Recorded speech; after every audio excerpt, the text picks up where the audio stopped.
Un incontournable de la pâtisserie, le biscuit cuillère. Il vous permettra de réaliser des charlottes aux fraises, des boudoirs ou encore des tiramisu.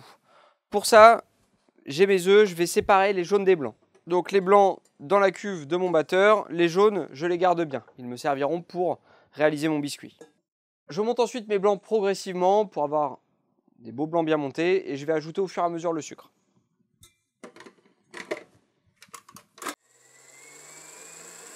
Les blancs commencent à être bien mousseux, je vais pouvoir commencer à incorporer le sucre.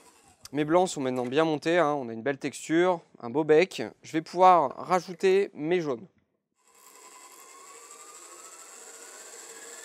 On cherche juste à mélanger les blancs montés avec les jaunes et on le voit en fait en rajoutant les jaunes, la texture retombe un petit peu, on a quelque chose de beaucoup plus onctueux. Je vais incorporer ensuite la farine. Petite chose pour cette recette, vous pouvez retirer un petit peu de farine et la remplacer par de la fécule. Ça vous permettra d'avoir un biscuit encore plus léger.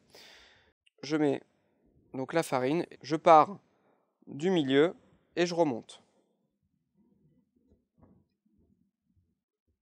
Mon mélange est maintenant fait, on voit ma meringue de base a bien tenu. Je peux soit mettre ma préparation dans une poche et réaliser des boudoirs, ou alors comme on va le faire ici, tout étaler sur une plaque et le mettre au four.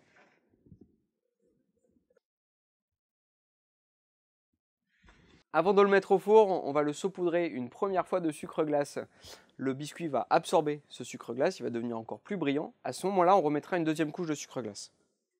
Voilà, on laisse maintenant le biscuit absorber légèrement le sucre glace. C'est une opération qui dure quelques secondes et ensuite on remettra une deuxième couche de sucre glace. Mon biscuit peut maintenant aller au four préchauffé autour de 200 degrés pendant à peu près 6 à 8 minutes.